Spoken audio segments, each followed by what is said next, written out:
يقول الشاعر: الغزالة رايقة، ناس الحلوة سيئة، يا سيدي يا جمال وماله ضغط كتير عليه. ولو انت عندك ADHD ده بالنسبة لك وصف دقيق جدا، لكن للأسف مش دايما. أحد أكبر مشاكل الناس اللي عندهم ADHD هي ال Emotional Dysregulation، أو بالعربي عدم اتزان المشاعر، تقلب المشاعر، تقلب المزاج، عدم القدرة على التحكم في مشاعرهم. السبب ليه علاقة وثيقة بنفس المشكلة اللي دايما عند الناس اللي عندهم ADHD، وهي الذاكرة والانتباه. كل واحد مننا ماشي في الحياة وعنده خلطة ضخمة جدا من المشاعر المختلفة، الذكريات اللي كل واحد منهم متلون بلون شعور معين، إحساس معين، ولما بتفتكر الذكرى دي بيجي معاها الشعور اللي مرتبط بيها، وعلى حسب حدة الشعور وعلى حسب نوع الشعور وعلى حسب متغيرات كتير جدا، ده بيأثر على إحساسك الحالي. ده بالنسبة للإنسان العادي. بالنسبة بقى للإنسان ال ADHD، أنت أساسا ما عندكش القدرة إنك تتحكم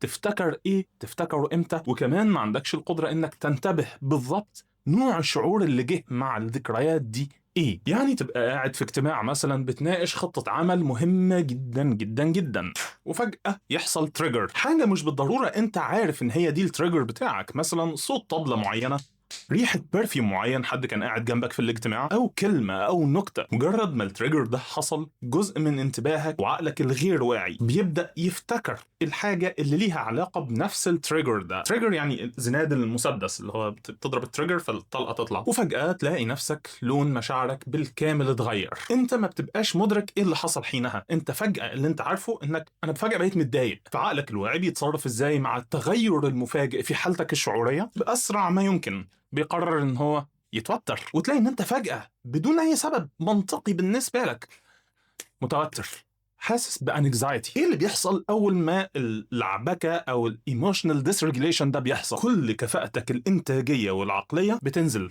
لحد اقل مستوياتها. لو انت في امتحان، لو انت بتلعب جيم، لو انت بتتكلم مع حد، عقلك بيبقى بالظبط كانك بتشتغل على موبايل قديم او جهاز كمبيوتر قديم بطيء جدا جدا جدا، بتهنج، في لاج، بيقطع، احيانا بيظهر بلو سكرين، وبتبقى عايز تهرب من الموقف اللي انت فيه باسرع وقت ممكن. الانسان العادي لما بيبدا يتعرض لانكزايتي اتاكس او بانيك اتاكس بيروح لثيرابيست او سايكولوجيست، ويبدا يتعلم معاه ازاي انه يقرا مشاعره، يفتكر مشاعره، يراقب مشاعره، يتحكم في مشاعره. الانسان اللي عنده ADHD ما يعرفش يعمل كده بدون مساعدة خارجية، ما تعرفش تعمل كده جوه عقلك، لان ما عندكش الذاكرة اللي تسمح لك انك تعمل ده بشكل مستمر. انت غالبا سرحت اثناء ما انت بتتفرج على الفيديو، وبمجرد ما الفيديو ده ينتهي غالبا هتنسى كل الكلام اللي انا قلته. الحل اللي انا شخصيا اعتمدت عليه لمدة سنين وهو نوت بوك، اصبح شيء معتاد بالنسبه ليا ان انا بدون اي سبب اطلاقا فجاه بطلع ورقه وقلم واكتب انا دلوقتي حاسس بكذا بسبب كذا. ده بالنسبه ليا اصبح اسمه ايموشنال لوج. مكتبتي فيها سكتشات بتمتلئ بالايموشنال لوجز دي الاف والاف الصفحات على مدار السنوات السابقه، وبعد كل فتره كنت باخد كم ضخم من الداتا دي وابدا ادرسها،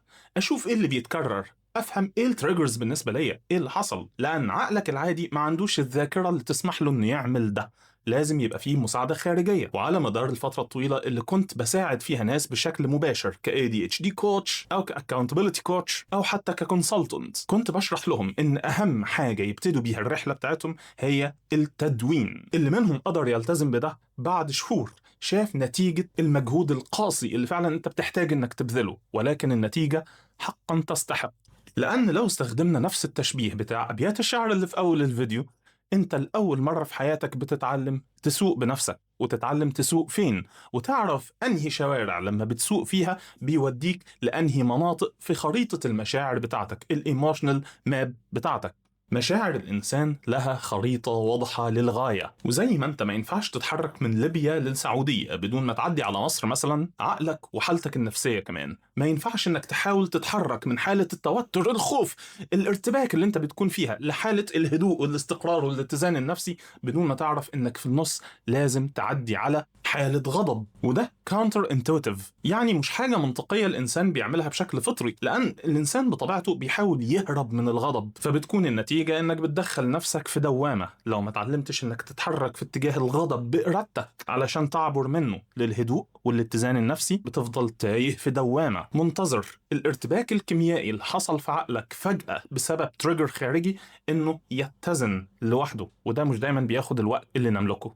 هارت مود في ذا الفل أحد أهم الفيتشرز اللي تم بنائها في أول مراحل التطبيق. قلب بينبض، بتشوفه بينبض لما بتفتح شاشة ذا الفل لأول مرة، بتشوف القلب بينبض قدامك. تقدر توقف الأنيميشن لو حبيت، لكن لازم تتعلم تستحمله تشوفه علشان تفتكر تضغط عليه كل ما تشوف الآب، كل ما تفتح الآب وتلج الشعور اللي انت حاسس بيه دلوقتي. تتعلم الأول تختار الشعور ده ازاي، لأنك مش بتحس باليأس فجأة. اليأس وليد شعور آخر وهو الحزن. لازم تتعلم انك بتوصل لليأس عن طريق الحزن، بتضغط على الحزن وتختار اليأس hopelessness لو هو ده اللي انت حاسس بيه دلوقتي، وتبدأ تحدد الانتنسيتي، شدة الشعور اللي انت حاسس بيه. ولو عندك وقت، وانا افضل ده، تكتب الذكرى المتعلقة بالإحساس ده، تكتب ايه اللي بيحصل حواليك دلوقتي لنفسك. على مدار أيام وأسابيع من استخدامك للهارت مود في ذا الفل بيتكون عندك الإيموشنال لوج، داتا من أقيم أنواع الداتا اللي أنت ممكن تحصل عليها لنفسك في حياتك.